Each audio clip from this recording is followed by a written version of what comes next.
You're listening to the Dibbly Dobbly Podcast. Remember to like, share, comment, subscribe, and click the bell to make sure you get the latest episodes of the podcast. Be sure to like and share our Facebook page and follow us on Twitter and on Instagram. Hi, everyone. Welcome back to another episode of the Dibbly Dobbly Podcast. And on today's episode of the podcast, we're going to be previewing the all-important test series between Pakistan and Australia. And to help me do that is my very good friend and expert on all things Pakistan cricket, Asjad from Cricket For Us 2.0. Asjad, it's always a pleasure to have you on. Welcome. Thank you for having me on. We discussed off camera, Jack, that I'm not an expert, but thank you. Thank you for calling me an expert. I really appreciate it. And very excited to talk all things Pakistan versus Australia 2022, because this series is a series I've been waiting for pretty much 24 years. So yeah, very excited about that. Absolutely. I'm ready as well. I wasn't even born when the series took place. It just shows how old I am. So yeah. I'm very excited to see this series. So it's been a long time in the making, this series. So Asjad, let's recap everyone's memories on the fixture for this series and make sure everyone can put the all-important dates in their calendar. Mm-hmm. So the first test match will be played on the 4th of March. They'll be at Rawalpindi.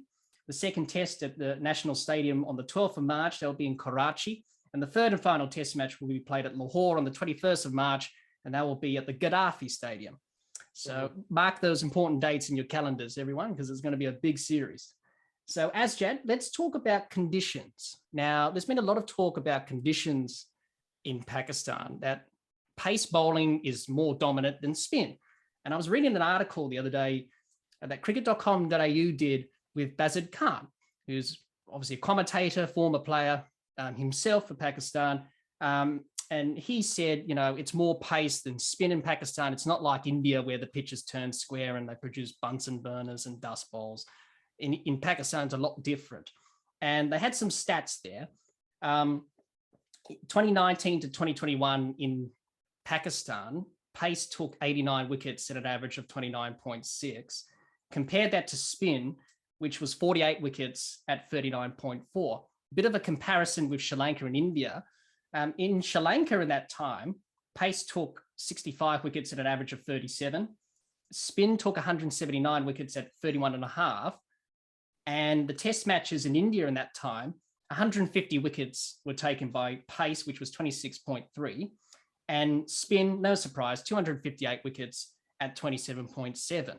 So it just shows you, Asjad, that it is vastly different compared to Sri Lanka and India, where the ball turns predominantly, whereas in Pakistan, there's a little bit of turn, but not as much. So Asjad, what sort of pitches will we likely see across the three venues, and how will they play? Right, so let's start with Rawalpindi. So Rawalpindi is known as the most green track in Pakistan. So what they usually do, at least the curators, try to have a bit of grass on for the first day, and then over the first 3 days, it will obviously help the paces, but it's not that spinners don't get any purchase. As you said, they get a bit of turn, they get a bit of purchase, but predominantly it is pace in the first couple of days. Over the course of those days, batting is pretty okay. You have a very true bounce. The bounce in Rawalpindi is probably the best they're going to find. So I'm really, really scared from a Pakistani perspective, because if you got Hazelwood, Cummins, and Stark bowling at Rawalpindi, that's going to be scary. And then over the course of the, day 4 and day 5, spin comes into play. But as spin comes into play, reverse swing becomes a bigger and bigger part. Now, that is one of the best parts that I find when I'm watching cricket in Pakistan, because reverse swing comes into play almost every single test match. In Rawalpindi, probably the least, but it will come into play. And brilliant stat there. I think you said 89 wickets for pace and 48 wickets for spin. Now, those spin wickets, if we go even more in more granularity, I've got a strong feeling day 3, 4, and 5 is where spin has taken more wickets and pace has taken wickets all across the 5 days. Because I'm trying to recall Pakistan, South Africa, and Hassan Ali got a 5-er on the first or second day, and he got a 5-er on the fourth in the later stages of the game too.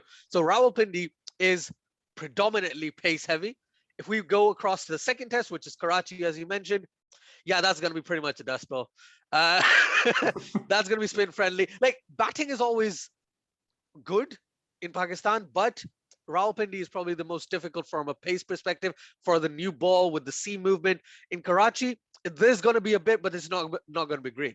It's going to be spin dominant over the course of days 3, 4, and 5, which is usually the case. But if you try and recall, and I'm trying to go by recency bias, recent series in Pakistan, Numan Ali has picked up wickets in Karachi as well. So a lot of the Pakistani players, spinners specifically, are used to playing in Karachi quite a bit over the past few years. So it's good to see that, and it will be predominantly the game where I see Australia potentially playing 2 spinners as well.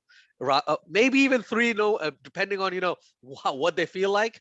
But I don't think more than 2 is a necessity. Like even in Chennai, India went in with 2.5 spinners, okay? So I'd say Karachi more 2 spinners. And then Lahore. Lahore is an amalgamation of both, because Lahore will give you loads of reverse. It will also offer a lot for the spin, but it will also be flat as anything, okay? Lahore and Karachi can get to a stage where batsmen feel like it's paradise, okay? So I'm not trying to match it back to the 98 series or anything, but the Australia won 1-0 because 2 of the games were draws. Let's just put it that way, okay? Yeah.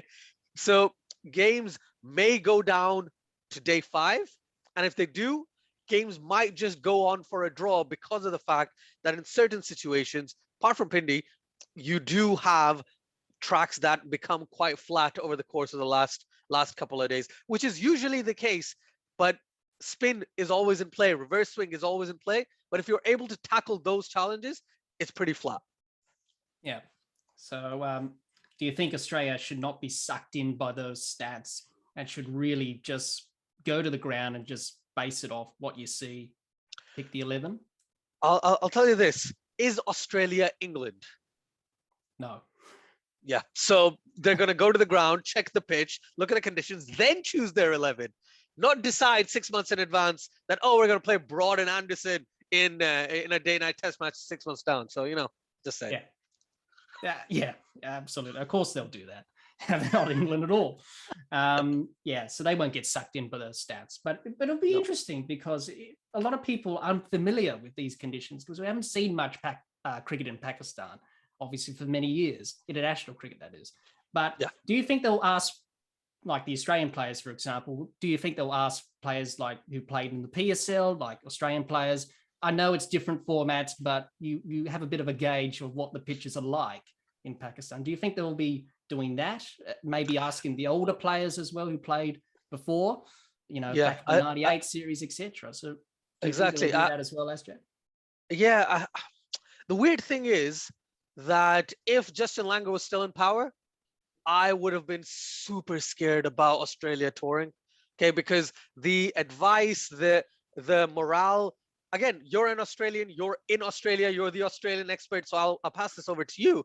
But what's the environment like, or what's the atmosphere like within a dressing room at the moment? Because from what I've read as an outsider, all it's talking about is the legends and the more experienced players and the current crop are not gelling as well, okay? And if they're not gelling as well, they can't ask them as much as they probably would have if Lang were still in power, or anything else like that. But overall, of course they're going to ask previous players. Of course they're going to ask players like Shane Watson, because he's played in Pakistan as well. They're going to go ask Dan Christian. I believe he played in the PSL too. There's not many Australians, I must say, there's not many Australians who play in the PSL, right? But the ones that have might be able to shed some light. But however, again, based on your point, different formats. The only thing they could probably talk about is the reverse swing, or pitches are pretty flat after a certain point in time. But unless you've played a first-class game, it's quite difficult to give a full analysis of the pitch from an Australian perspective, unless they do exactly what a lot of the people on the internet do, which is you look at 100 years of Pakistan cricket, or 60 years of Pakistan cricket in Pakistan, look at all the games, look at all the stats, look at what wickets have been taken, look at the recent series like you've done yourself.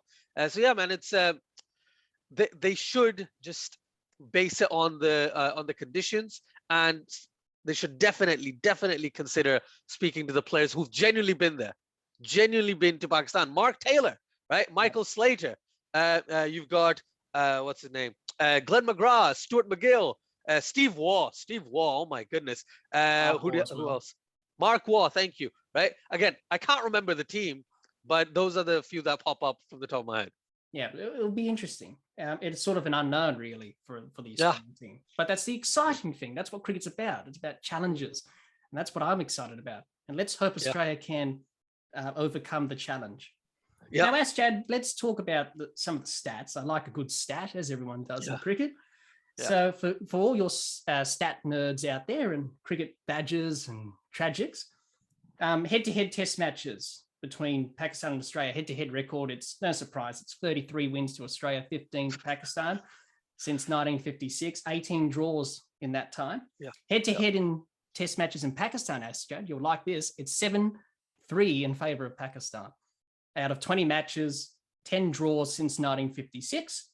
Leading run scorer between the two countries, he's best remembered, well, for that little incident, we shall say, against Dennis Lillee at the Wacker all those years ago. It's Javed Mandad, 1,797 runs. Leading wicket taker, no surprise, it's Shane Warne with 90. Most dismissals for a wicketkeeper is Rod Marsh with 68. And a quick word on Rod Marsh. I think everyone knows the news concerning him. Our thoughts and prayers and good wishes are to him and his family at this time. And we wish him a full, speedy recovery. So all the best, Rod Marsh, and hope to see you very soon. And most catches by fielders, Mark Waugh with 23. He was a brilliant fielder at slip anywhere in the field. He was unbelievable. And most matches, Javed Mandad with 25. And as I said before, 1956 was the first test match that was played between the two countries. And Pakistan won that series in Pakistan 1-0. It was the only test match of the series. In Karachi at the National Stadium, that's where they played it. Pakistan won by 9 wickets. Australia batted first, bowled out for 80. That wasn't good. Keith Miller, what a fine all-rounder he was, Keith Miller. He top scored with 21. And Fazal Mahmood took 6 for 34 for Pakistan in 27 overs. Pakistan, in reply in their first innings, were bowled out for 199. The captain, Abdul Qadir, top scored with 69. Australia, in reply in their second innings, were bowled out for 187. Richie Benaud, the marvellous Richie Benaud, top scored with 56. And Fazal Mahmood took 7 for 80. So he took another 5-wicket haul again from 48 overs. And Pakistan, they chased down the runs easily, finishing 1 for 69, chasing 69. So a bit of a history lesson there for everyone. A couple of stats there between the two countries. Asjad, let's go back to 1998. We talked about that a little bit earlier. As you said, Australia won that series 1-0 out of 3 test matches because they won the first test in Rawalpindi by an innings and 99 runs. The second test match was drawn in Peshawar, where Mark Taylor got his 334 not out. And the third test match in Karachi was a draw as well. So Asjad, what are your memories from that 1998 test series? And how important is this series in 2022 for the people and cricket fans of Pakistan? I'll talk about how important the series is. This is the most important test series in Pakistan since probably 2006, 2007, since I believe India toured last. And or England toured, like that time span, 2005 2006. Since then, this is the biggest series that is hopefully going to take place in Pakistan. In terms of the excitement level is extremely high from me and from the people in Pakistan, the people that I've spoken to, especially the cricket fans are like, I can't believe Australia's coming. So excited. They're playing at 3 different venues. I'm trying to convince my brother to let my nephew go and watch the games as well, at least in the one in Rawalpindi, because we live near there. So yeah, it's one of the best things for Pakistan cricket, and I'm super grateful to people like Wasim Khan initially, and then Ramiz Raja. Ramiz Raja, one thing he's done is he's throughout the 20 odd years of commentary and cricket analysis all over the world, he's made a lot of friends. And him making friends is really helping right now because he's able to communicate with different cricket boards and convince them, okay, just come over, just check it out. I know Wasim Khan tried that. It worked to an extent, but it definitely seems like Ramiz Raja gave the last push for a lot of the teams to kind of start touring. So super, super excited. In terms of memories, and you're gonna laugh when you hear this. In 1998, I was an Australia fan. Until the 99 World Cup final, I was an Australia fan. So I was really happy. But at the same time, I remember watching players like Mark Taylor, right? I think he scored like 300. I was looking at the stats this morning, like last night, and I was like, oh, Mark Taylor absolutely derailed the Pakistani team. Then Steve Waugh scored 100 or so as well. The Pakistani openers and the top three, I think Ijaz Ahmed and Saidan were one of the highest scorers in the entire series. And I wasn't fans of this because I was like, right, McGill is there. McGill's picking up wickets. Why can't he get them out all the time? And because I was six, I was 6 years old. I was like, why can't a spinner open the bowling in a test match on the first day? He's the one picking up wickets. So, it is what it is. But overall, the best part of the entire series I remember was one of McGill's fifers. I can't remember exactly which one, because just imagine in 1998, I'd seen Shane Warne in ODI cricket, but I hadn't seen Shane Warne in red ball cricket. So I saw Stuart McGill, and I was like, oh, where's Shane Warne? Oh, it's fine if Shane Warne isn't there. And Mushtaq Ahmed, absolutely brilliant leg spinner from Pakistan. He had a decent knock. I think he scored like 40, 45 or something in one of the matches. And I remember thinking, that is going to be memorable, but why isn't he getting out? Like again, very illiterate analysis from a 6-year-old, but I've got a few memories like that. But I remember that Australia won the first game, and then the rest of the games. And why did they win? Number one, they did exactly what they do in Australia: bowl out the team cheaply, score above 500 runs, and bowl out the team cheaply again. And it's Pakistan. They are the most unpredictable team. Maybe even now people match West Indies, etc. But Pakistan is one of the most unpredictable teams. They can lose at home or they can win away. But they just have, unless it's in Australia, because then Pakistan can't win. But that particular series, very well contested. I just hope this series can show us glimpses of how Australia will play in Pakistan, how they will utilize the conditions, and on top of that, lose 3-0 to Pakistan. Oh, well, as an Australian fan, I hope that doesn't happen. I hope we win. But, every Australian fan, when we go to the subcontinent, here we go again. We're probably going to get beaten, probably get thrashed. But my memory... Not thrashed. I'm sorry, Jack. I'm sorry to interrupt. But I don't think thrashed. Just look at it this way. You've got Usman Khawaja, you've got David Warner, you've got Steve Smith, and Marnus Labuschagne. That top four is probably going to score the majority of your runs. And then you're going to get someone like Pat Cummins or whoever they go with as a keeper, right, to score a few more runs at the bottom of the order. Otherwise, Pakistan's going to be in a similar situation. They haven't played Test cricket at home since for quite a while. At home, at least they haven't played Test cricket in a while, almost a year or so, right? So they're going to be coming into this series excited about it, but at the same time, not having had that much match experience, test match experience or first class experience over the past year or so. If we look at Australia, Australia's bowling is absolutely the bowling we don't want to face, because, over the last few years, it's been like if teams tour Pakistan, they're going to be like, yeah, we're going to chill out. We're going to take this good player out and send them to the IPL. Words to that effect, right? In a test series. But here, I'm so excited. I'm so happy. They've got Stark, Cummins, Hazelwood, Lyon, right? You've got the potential of Swepson, a huge English fan. You got freaking Scott Boland. Why, right? Why would you do this? I'm telling you, even though I'm a huge the Australian trio fan, right? I've got a strong feeling that Boland might play in Rawalpindi because of the seaming conditions. I've got a pretty strong feeling that he'll get an opportunity there.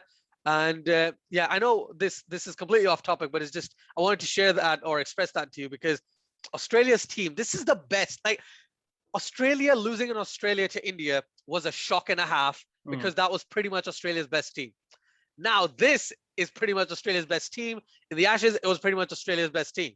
So very apprehensive from a Pakistani perspective, but at the same time, I think this will be a great challenge for the Australian team. They've never played here, and winning here will definitely cement in their minds and in your minds, oh, we can get back to being the great Australian team of not the distant past, but the not too far back. And then they need to beat India in India. Right? Pakistan is the first challenge. Then they got to beat India in India to be able to feel that type of feeling that, oh, we are number one. You see what I mean, Jack? Yeah, absolutely. But I was just trying to say that, the general perception for every Australian fan is that we go to subcontinent and we lose badly. It always happens. We haven't had great success. But I genuinely believe that we can do it. As you mentioned, we've got a good team. This Australian team's not a great team by all means, but we're building towards that. And we're a good team at the moment. As I was going to say, my memories from the 1998 series, I wasn't even born yet, everyone. Just shows how old I am. I was born in October of that year.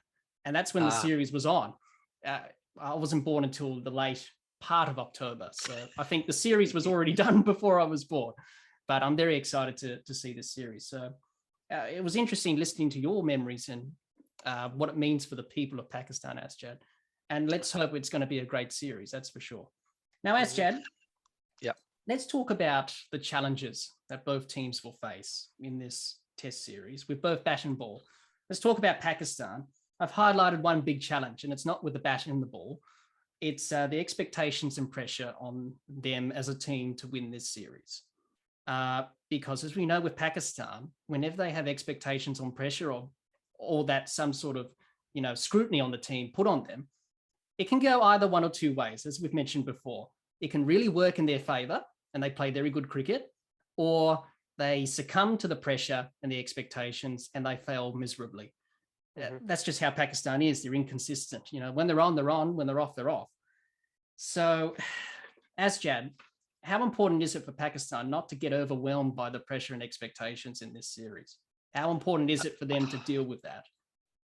It's very important. Just imagine, I think there's going to be 100% crowd allowed as well. It's not going to be very hot. That's a positive, but also the fact that means both teams would be fairly well adjusted to the weather, considering where like in Australia right now it's summer, right? So they'll be well adjusted in that case. It's going to start getting hotter, I must say. In the last test, or second last test, sorry, in Karachi and then in Lahore, it is going to be quite hot in terms of weather. Now, I think the big challenge for Pakistan definitely has to be what you said in terms of the pressure. But on top of that, facing that bowling lineup, right? I'm telling you, I keep talking about it, but that bowling lineup is a stuff of legend, my friend. Okay. These guys are so deadly. And on top of that, every single one of them can reverse the ball. Okay. They've got different ways of bowling. They have the capabilities. They have the height, they have the bounce, they have the speed, and they have the skills. You got the four deadliest weapons of a cricket bowler's in a cricket bowler's arsenal. On top of that, Pat Cummins has really good slower balls. And I don't think they're going to utilize slower balls as much. But as the days progress, they might start using them because it might transfer across becoming a bit more spin friendly over the course of days 4 and days 5, right? So definitely people I'm scared of. And I think the Pakistani team would be analyzing that pace quartet, the pace trio, sorry, in great detail. Nathan Lyon is going to be a huge challenge.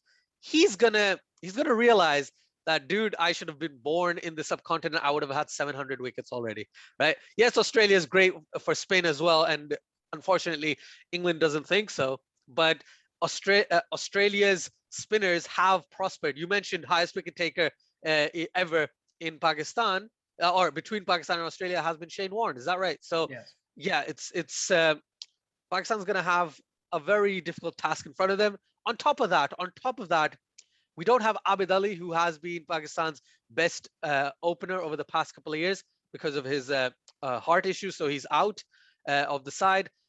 I know he hasn't been consistent outside Pakistan, but he was one of the stalwarts of that team saying, he's going to bat at the top of the order. So potentially Pakistan bring back Shan Masood, who's had a pretty good PSL, but a pretty good first-class Qaid-e-Azam trophy as well. So the top of the order is going to have a little bit of wiggle room. And then we have to see if the experienced bunch can pull it off. Azhar Ali, look at the stats and you're like, he's had a pretty good 2 years, and you watch every match and you think to yourself, Azhar Ali, why are you even in the side, right? He's got 200s, which has basically changed his entire average. And apart from those, it was like, yeah, he doesn't look that great at the moment, unfortunately, from a Pakistani perspective. And if we go scroll down into not the wicketkeeper category, but Fahim Ashraf and Hassan Ali, two of Pakistan's main players, might be unavailable for the first test, from what I hear, because they both got injured during the PSL. And it's really unfortunate because I wanted Pakistan to have their best chance in Rawalpindi, to have the best foot forward. Now, this is going to be the biggest challenge, where two of the players, Fahim Ashraf has had an average of 41 over the past 2 years in Test cricket. And this is an all-rounder. He hasn't taken the most number of wickets, but he's had a pretty good batting average, batting at 7. So he's been a great cog in that entire batting lineup. And then with the ball, Hassan Ali was the highest, or at least the second highest wicket taker for Pakistan, and the third highest wicket taker in 2021 in Test cricket. So huge blows. So yeah, challenges galore over the course of the at least the first test. Yeah, absolutely. So you just touched on their batting a bit there. I want to ask you about the bowling. The bowling's pretty strong with this Pakistan unit. You've got Afridi leading the way. He's in the best form of his life at the moment. What are the challenges for them up against the batsmen from Australia? Where do you see them being challenged the most, the Pakistan bowlers? They should be able to take 20 wickets in these conditions, you think, but where do they need to be careful of, especially when bowling to Smith, Warner, Labuschagne, Head, Green, who do I miss out? Khawaja. Where do they need to really focus on, and what are going to be the major challenges for them, Asjad, as a bowling unit? Yeah. So one thing you touched upon, the top four. Top four is the biggest challenge out of the lot. But knowing Pakistan's luck, it might have to be Pat Cummins and Mitchell Starc with the bat because of history, right? They're just going to come in at the not right at the end, but at number 8, number 9, and Mitchell Starc loves himself a bit of spin. Mitchell Starc loves himself a bit of not too quick, but just enough so he can just swing from the hips and connect. That's going to be a high chance, especially considering if Pakistan doesn't have 2 of their 3 pace bowlers in the side. They're going to have to draft from the reserves, which means Naseem Shah and Mohammad Abbas might have to play. And we all know memories of Naseem Shah and Mohammad Abbas playing against Australia. That was in Australia, and Australia scored 500 runs, 600 runs, whatever it was, right?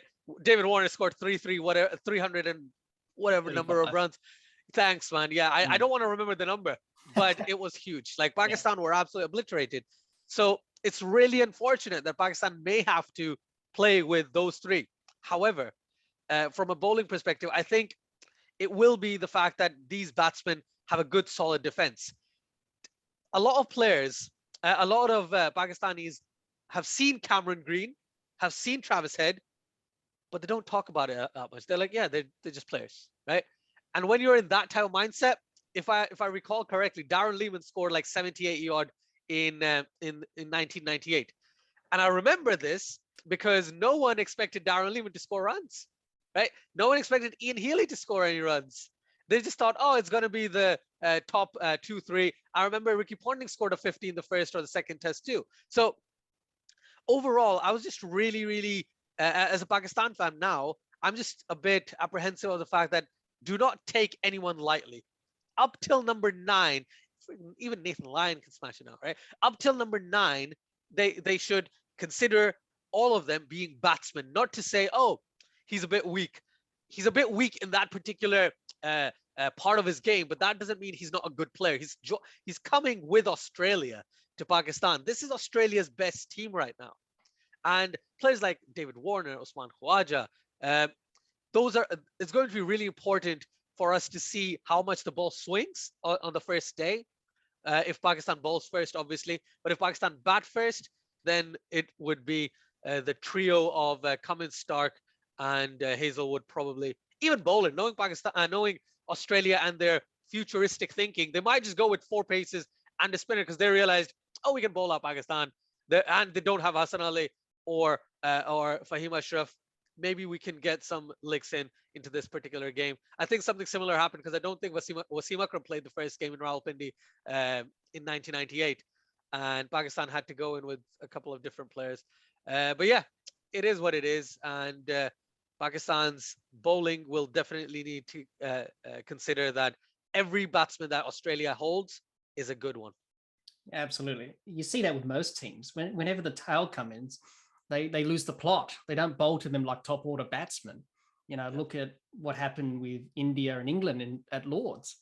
England lost the plot with India's tail enders. So it's very important for Pakistan, as you said, for their bowlers to treat everyone. Sorry to interrupt once again. I was wrong. Wasim Akram played, but it was Shoaib Akhtar and Waqar Yunus who didn't play the first game. So I just wanted to correct myself there. Yeah, all good. So it'll be interesting to see how they go as a bowling unit. Let's talk about Australia, Asjad. Now, let's talk about the challenges they'll face with both bat and ball in this series. The biggest challenge for them is how the team will respond after the departure of Justin Langer. Yeah. And there's pressure on the team for them to really perform well in this series because they got rid of Justin Langer, they changed the coach, they got to perform. They wanted him out and he is out. So that is a big challenge and a big weight on their shoulders because they will absolutely get crucified by the Australian public and the media here if it is a poor series, which is a possibility. But there's also pressure on them to perform well across the 3 tours in the subcontinent in this cycle because we go to Pakistan, then Sri Lanka, and then India. Yeah. So it is big pressure. And WTC as well. We're in a good place. Yep. I think Australia's in second place or third or something like that on the table. Second. Second place. Thank you for that. So it's very important for us to win test matches. I think it's 9 test matches out of those 3 series. I think we played 3 against Pakistan, obviously, 2 against Sri Lanka, I think, and then 4 against India. So it's 9. So 9 test matches to really try and get some points in for Australia, looking to aim to win all of those series, but they're going to be tough. With the batting, Asjad, the biggest challenge is that, when Australia goes to the subcontinent, we always struggle. There's always batting collapses. We're not good at playing spin. So everyone expects the batting unit to crumble and falter. What I am concerned about is the lack of experience in the subcontinent with some of the batsmen, in particular, Labuschagne, Head, Green, Carey and Harris in particular. Look, Labuschagne and Head have already played in the subcontinent. That was in the UAE, different conditions, I know. But that was in 2018 against Pakistan. They had mixed results. Both of them got out for ducks on debut. And then in the second innings of that first test, Labuschagne got 13 and Head got 72. The second test match, they did a bit better, 25 to Labuschagne in the first innings, 14 to Head, and then 43 to Labuschagne in the second innings and 36 to Head in the second innings. So they improved slightly, but they were just starting out their career. That was 4 years ago. This is 4 years from that. They're both different players. Look what Head did in the Ashes. Look what Labuschagne's doing now. Even in his backyard, buying a mat. And, I think everyone's seen that, trying to replicate spinning conditions. So it'll be interesting to see how they go. But Cameron Green and Alex Carey haven't even played a test overseas, and they're playing in the subcontinent. So I'm worried about them too. And Marcus Harris. I know he's in the squad. Most people disagree with him being in the squad, but he may be called upon to bat in the middle order or something that I've heard, that Australia may be thinking about doing that because they're having Khawaja open. So, and then you've got the experience of Warner, Smith and Khawaja, and those 3 would be relied heavily on to score the runs, especially, those 3 being the senior players. And Khawaja, an important series for him, playing in Pakistan in front of his home people. He's really improved his play against spin dramatically. As we saw in that series in 2018, he scored that 141 opening the batting to get Australia that draw in the first test. So Asjad, what are the challenges that the Australian batsmen will face in this series, and who needs to stand up to score the big totals in this series for Australia? Because they need runs. If they are going to win, they need runs. They've got the bowling unit to take 20 wickets, but they need runs. So how do you see it playing out for Australia in this series? I think I'll reverberate everything you said. I think you're completely on the dot with that. One thing I want to add: top 4, David Warner, probably Khawaja, Labuschagne, Smith. They will need to power through and show some sort of aggression early on, especially on if again, I'm basing this on the fact that Australia's is batting on day one. Okay, in the first session, the ball's going to swing. It's going to be a bit more difficult for batters. But over the course of the first day, even, the ball will stop swinging for about 10 overs before it starts to reverse eventually. So in that time zone, that is when Australia will need to pounce. So that one of the challenges will be the fact that the ball gets roughed up quite quickly. And when the ball gets roughed up, they will have to face reverse swing. Now, in terms of their less experienced players in the subcontinent, I'm not sure how they'll handle those types of conditions. They haven't played there. Like Labuschagne is practicing playing spin. Great job, but you might not have to play against that much spin in Pakistan, especially in the first test, right? So I understand where he's coming from, and I absolutely loved that video. I just think maybe his preparation is that, oh, I know how to play pace. I know how to play pace quite well. I'm going to concentrate on playing spin. Khwaja is a very good player against spin now. Steve Smith is a very good player against spin. But we need, from an Australian perspective, they can't get into the rut of, oh, I'm going to sweep every ball. Because sweeping every ball does not work as well as it used to back in the day, because DRS exists, because because there's so much analysis now around players and their weaknesses and their strengths. So they're not going to bowl you in a place where you're easily able to sweep the ball and stuff. So one of the biggest challenges is the fact that a lot of their players are young, inexperienced in the subcontinent. They're not going to be able to utilize their skills to the best of their ability unless they take time, they understand, do some research, but also have time at the crease in those particular games. I've got a strong feeling Australia might hit 500. I'm not saying like if they bat first, they're going to hit 500 because of the loss of a few players from Pakistani side. But it's going to be tough from every aspect for the Australians. They are classical players. The Australian batters are very, very good. But no offense, but you don't have a Mark Taylor, right? You don't have a Steve Waugh. You don't have Ricky Ponting, Darren Lehman, players who have played in subcontinent for X amount of time. You have spinners of the caliber of Stuart McGill. You have Nathan Lyon, who's a fantastic spinner. Don't think he's ever played in Pakistan, if memory serves me right. I don't think he's ever played in Pakistan. And on top of that, a leggy versus an off spinner. I always go leg spinner because in my mind at least. But definitely it's going to be a challenge in every possible way. Yeah, absolutely. Be interesting. And I forgot about Alex Carey. His keeping will be important as well. Keeping on these. I forgot about Alex Carey because I thought they were going to go with Josh Inglis, but well, they're going to go Alex Carey. Looks like Carey will probably get the go ahead of Inglis, but obviously his keeping's been under scrutiny as well following the Ashes, so he'll be tested. I forgot to mention that. So it'll be interesting to see how they go. But from an Australian point of view, I would like to see them just fight it out and grind it out and grit their teeth and really just push through the tough periods.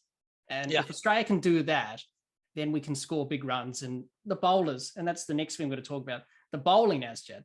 I don't see any challenges for them. I think they can take 20 wickets. The quality of attack, we've already discussed that. It's high quality. They can take 20 wickets. But they've got some questions to ask themselves, Asjad, in terms of combinations. Do they go in with 2 spinners or 3? Do they play sweep swim with Lyon or Agar, who's done it before in Bangladesh? Do they ask Cameron Green to be a frontline quick if they take out the other quicks for the 2 spinner option? So there's many questions there for them to ask. So Asjad, what are some of the challenges that they'll face as a bowling group, this Australian team? And what sort of combinations do you think they'll go with in terms of 2 spinners, 3 spinners, having Cameron Green as the main quick? So what are your thoughts on that? I think Cameron Green might be the main quick, maybe in Karachi, but one of the main quicks, so maybe the 3rd pacer. But I wouldn't want, as an Australian team, I wouldn't go in expecting, I'm going to play 2 or 3 spinners, right? You go in with the side that you have used in the Ashes. Especially in the first test, they go in with a combination of the 3 guys. Again, Scott Boland, maybe not, maybe the trio of Stark, Cummins, and Hazelwood, and then Lyon, and then Cameron Green comes in, and Head can bowl a few. And they're not going to use him, but Labuschagne can bowl a few too. But that type of mindset is probably what they need to go in with. Now, you mentioned something that I wanted to touch upon. In terms of their bowling, right? they have the capability of picking up 20 wickets quite easily. But it's the fact that you have to rough of the ball in certain conditions, in certain ways, for the ball to start reversing as soon as possible. If the ball reverses as soon as possible, then it's obviously going to be difficult. If you try and recall, like, I don't know if you've watched many games with Pakistan over the past few years, but Kyle Jamieson was very, very important in getting a player like Mohammad Rizwan out, who was one of the main like middle order batsmen for Pakistan, and he's Pakistan's keeper. Him batting at 6 gives Pakistan a sort of stability, especially if Fahim Ashraf is coming at 7. But there's no Fahim, and if Rizwan gets an in-swinging delivery first up, not first up, even if he's on like 45 and he gets an in-dipper that's quick, that's it kind of bamboozles the batsman just a little bit. It kind of pulls him into a shot, and then he realizes he's too off onto the offside. He needs to kind of move back a bit. He has the propensity to be LBW bowled on those types of deliveries. And in my mind, the best bowler is freaking Josh Hazlewood right now. He has all the capabilities of taking wickets, of bowling reverse, of bowling full straight, right? So they have to get their plans right. Babar Azam, no offense, one of the best batsmen Pakistan's ever produced. Ball Travis Head to him. Let's see what happens, because him against left arm spin is like at one point Kevin Peterson against left arm spin, if you recall, right? It's looking like that. I'm not saying that's the case, but Maharaj got him all 3 times or something like that in the South Africa series too. So yeah, it's an interesting one. Australia will need a little bit of innovation in their tactics, but in the first game, I do not see them. I hope they don't go in with 2 genuine spinners, because that is wasting their trio, because their trio needs to play in Rawalpindi. That is going to be absolutely crucial. Yeah, absolutely. It'd be interesting to see what they go with. But as you said, just go in with the best 11 for that first test. That's the all-important test match of the series. And if you win the first test, then you've got that momentum for the rest of the series. Be interesting to see what they go with. Asjad, let's put you in the selector's chair, I thought. Pick your first test 11s for both teams. We'll start off with the home side, Pakistan. If you were the chief selector of the Pakistan team, who would you choose for that first test match in Rawalpindi? I think I mentioned it. I know what I would have picked, but the issue is 2 of the players are unavailable. So now I'm in that sticky situation where I'm like, okay, who do I go for? So opening the batting, I would go Shan Masood, Abdullah Shafiq. Even though Imam Ul-Haq was in the squad in Bangladesh, people might consider him, but Shan Masood has just looked a lot better over the past over the past year or so in whichever format he plays. Now, at 3, I don't want to go Azhar Ali, but I know Pakistan will. So I'm telling you now, this is the caveat. Pakistan will go in with Azhar Ali. I will go with Saud Shakil though. Okay, I think I'll go with Saud Shakil, then Babar Azam, then Fawad Alam, then Mohammad Rizwan. And now this is where I start to get confused, because Muhammad Nawaz injured, Fahim Ashraf injured, Hassan Ali injured. So Pakistan are in a situation where their genuine number 7 is kind of unavailable. So do you know what? I'm going to change my mind. I'm going to bring Azhar Ali back. I'm going to put Azhar Ali at 3. I'm going to have Babar Azam at 4, Fawad at 5. Then I have Saud Shakil at 6. And then I have Mohammad Rizwan at 7, because Saud Shakil offers me a bit with some spin as well, just like Fawad Alam does, just like in a way Azhar Ali does too.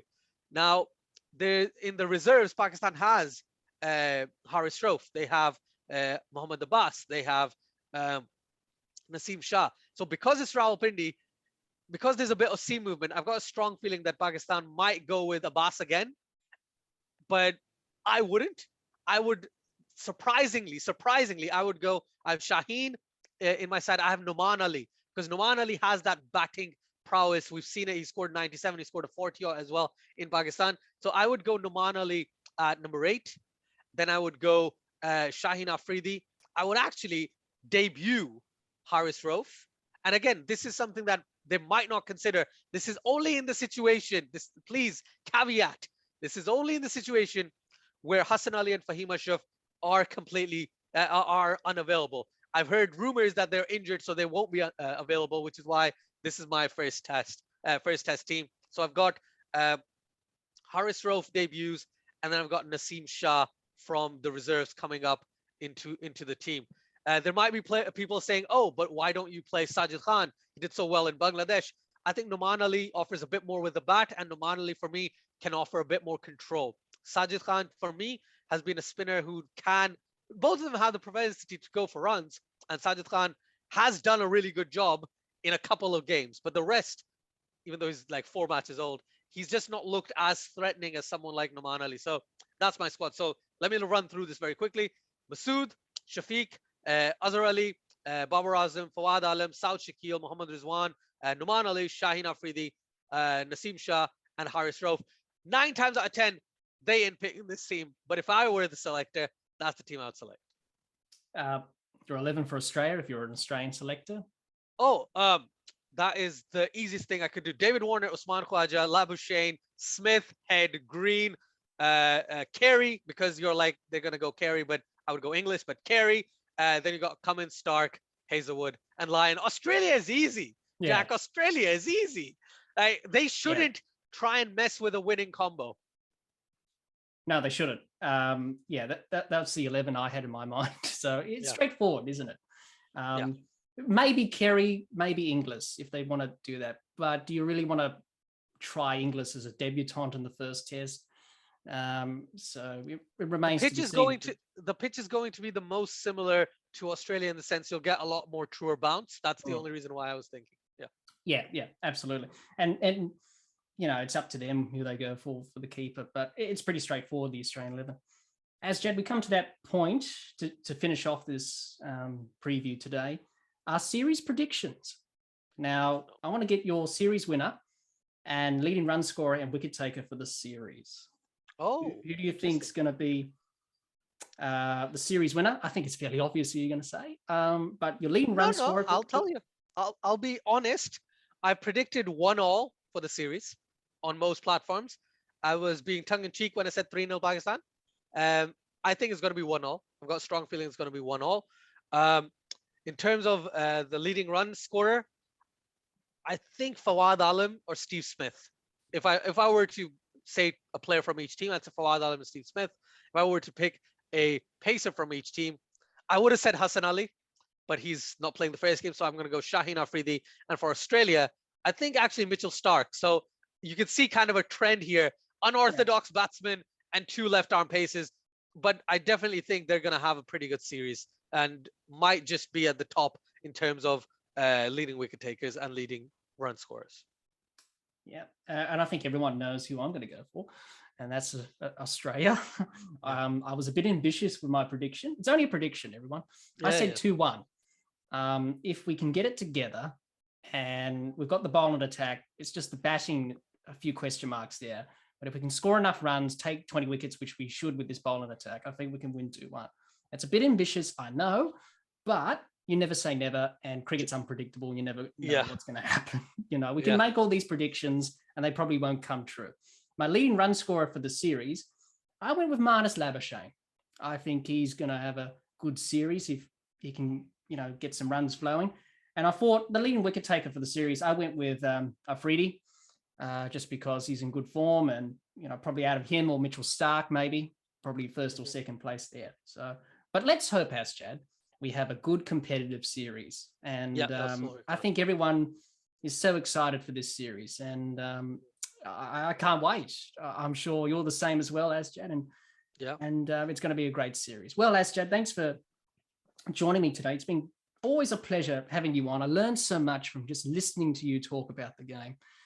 So thank you so much for joining me today to preview this all-important series between Pakistan and Australia. It's been tremendous fun. Same here. And as always, I'm thankful you allow me the opportunity to come onto your show to talk all things cricket. It's absolutely great to talk to someone who has the knowledge of Australian cricket as much as you do. So thank you for imparting that knowledge onto myself. I always learn something from you as well. So don't you worry about that.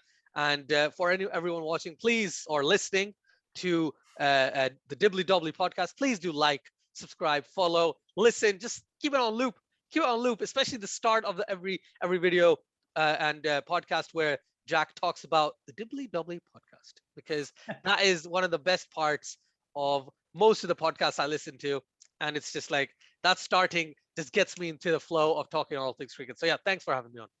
No worries, Asjad. And before we go, everyone, if you haven't done so already, check out my chat with Ireland women's cricketer Mary Walden. It was a great chat that I had with Mary. I'm sure Asjad has watched it and listened to it.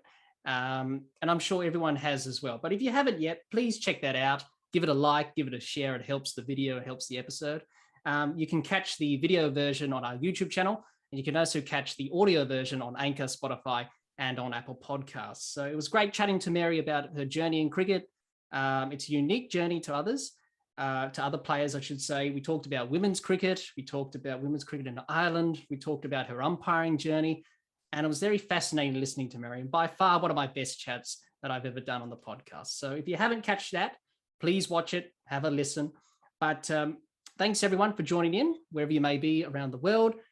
Take care, all the best, and bye for now.